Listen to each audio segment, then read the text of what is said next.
ये तस्वीरें आप देख रहे हैं करनाल से, जहां पर आपको बता दें कि प्रदेश के मुख्यमंत्री नायब सिंह सैनी आज करनाल पहुंचे और करनाल में उनके कई अलग अलग जगह पर जो है आज कार्यक्रम है, जहां पर वो अपने कार्यकर्ताओं से मिलेंगे। फिलहाल तस्वीरें देख सकते हैं कि लोगों से मिलते हुए नज़र आ रहे हैं नायब सिंह सैनी। आपको बता दें कि आज करनाल पहुँचे और करनाल में कई अलग अलग उनके आज कार्यक्रम रहने वाला है, क्योंकि चुनाव जो है नज़दीक हैं, उसको लेकर भी लगातार जो तैयारियाँ हैं, प्रचार है, प्रसार है, वो बीजेपी की ओर से लगातार जो है चल रहा है। उसके साथ ही अगर हम बात करें तो उपचुनाव करनाल विधानसभा उपचुनाव में नायब सिंह सैनी उम्मीदवार भी हैं। करनाल से उपचुनाव जो है वो लड़ रहे हैं। हमारी आप सभी से अपील रहेगी इस वीडियो को शेयर भी जरूर कीजिए। क्या कुछ उनका कहना है, देखिए तस्वीरें। कभी भी आपको इमरजेंसी जरूरत पड़ती है, रात के 12 बजे 2 बजे हम आपके बीच में उपस्थित हैं। आप सबका बहुत बहुत धन्यवाद। और एक एक वोट कमल के फूल को देकर के यहाँ से 2 कमल के फूल खिलाने हैं। एक लोकसभा नरेंद्र मोदी जी के पास जाएगा, एक आप ही लेकर के चंडीगढ़ जाएंगे। मैंने तो जाना नहीं, आप लोगों ने जाना है। आप सबका बहुत बहुत धन्यवाद। जय हिंद, जय भारत, जय भारत। वहाँ का दौरा किया है, क्या निकला है सर, कितनी को नुकसान है? आज मैं स्वयं ही जहाँ कल आई है और हमारे किसानों की फसल भी वहाँ खराब हुई है, स्वयं ही मैं उस क्षेत्र के अंदर गया था। हमारे विधायक राम कुमार जी और हमारे जिलाध्यक्ष राणा जी और हरविंदर कल्याण जी का कल फोन आया था। हरविंदर कल्याण जी ने कहा कि आप वहाँ पर जरूर आए, और मैं आज किया है। मैंने कल ही आदेश कर दिए थे कि जो क्षतिपूर्ति पोर्टल है उसको खोला जाए, और हर गांव के अंदर आज हमने सभी, कहीं पटवारी को भेजा है, कहीं कानूनगो को भेजा है, कहीं तहसीलदार को भेजा है। एक भी गांव ऐसा नहीं है जिस गांव के अंदर पटवारी कानूनगोदार ना हो। वो फिजिकल भी जाकर के जो नुकसान हमारे किसान का इस ओलावृष्टि के कारण हुआ है, ताकि उसकी भरपाई की जा सके, उसके हमने आदेश दिए हैं। और हमारे किसान को इस बात की चिंता करने की जरूरत नहीं है, क्योंकि पहले भी सरकार किसानों के साथ कंधे से कंधा मिला करके खड़ी थी और अब भी किसानों के साथ खड़ी है। जल्दी ही उसकी रिपोर्ट आ जाएगी और उसकी भरपाई करने का काम वो किया जाएगा। आज हर करनाल का दौरे पे हैं, आज कई कार्यक्रम रखे गए हैं इलेक्शन को लेकर। हाँ, आज यहाँ दोपहर से कई कार्यक्रमों का लोगों से मिलने का है, उनसे बैठने का है, बातचीत करने का है, क्योंकि यहाँ से चुनाव है और 2 कमल के फूल यहाँ से खिलने हैं। मनोहर लाल जी कमल का फूल लेकर के दिल्ली में जाएंगे और करनाल की जनता एक कमल का फूल लेकर के चंडीगढ़ में जाएगी।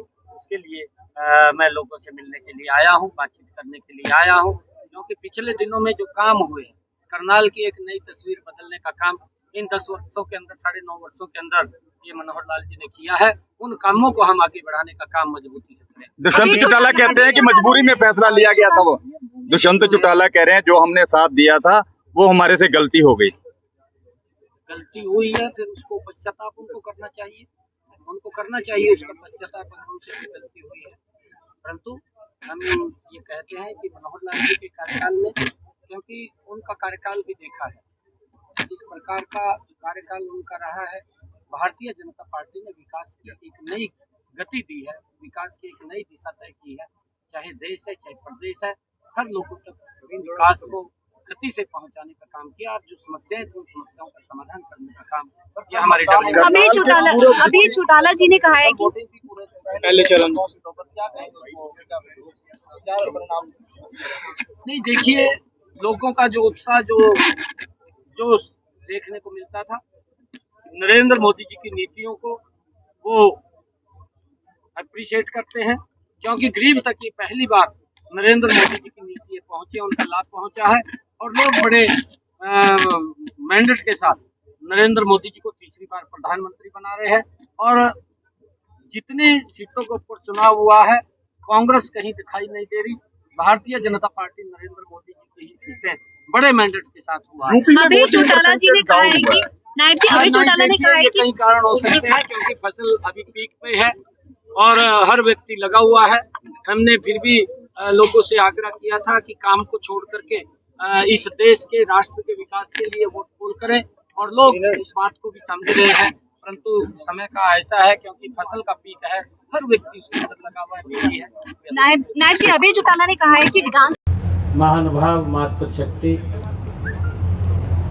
मैं धन्यवाद करना चाहूँगा सबसे पहले प्रकाशवीर जी का, कि जिन्होंने आज इतने भव्य कार्यक्रम का आयोजन किया है, और आप सब महानुभाव के दर्शन करने का मुझे मौका दिया है।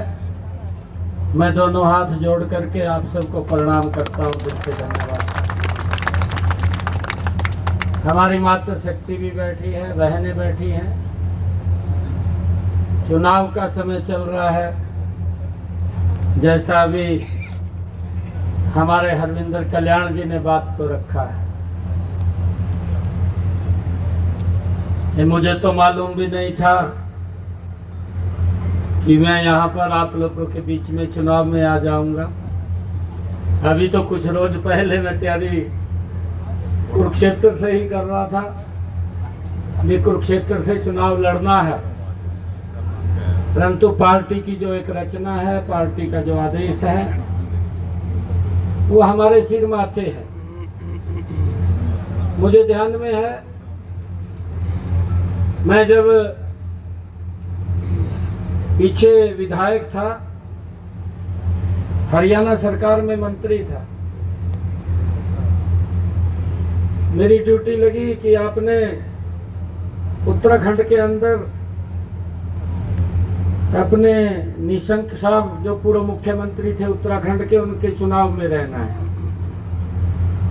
मैं लगातार वहां पर काम कर रहा था, एक गांव में था। आयोजक मेरे साथ बैठे थे, तो वो कहने लगे, एकदम फोन बजने शुरू हुए। मेरे को कभी कल्पना नहीं की थी कि मैं सांसद भी बन जाऊंगा, और इससे भी आगे बढ़ करके ये कल्पना से बड़ी दूरी की बात है कि मैं मुख्यमंत्री भी बन जाऊंगा। परंतु ये अगर किया है तो ये नरेंद्र मोदी जी ने, भारतीय जनता पार्टी के अंदर ही संभव हुआ है। जब परमात्मा ने इस प्रकार से ये लाइन बनाई है, तो मेरा भी दायित्व बनता है कि हर व्यक्ति की जो भी कोई काम हो, उसको बात को सुन करके उसका समाधान निकालने की कोशिश की जाए। अगर समाधान नहीं निकलता तो उसको बताया जाए कि भाई आपका इसके कारण से ये दिक्कत आ रही है, ये नहीं हो पाएगा, या आप ये काम कर लीजिए, इसके आपकी समस्या का समाधान हो जाएगा।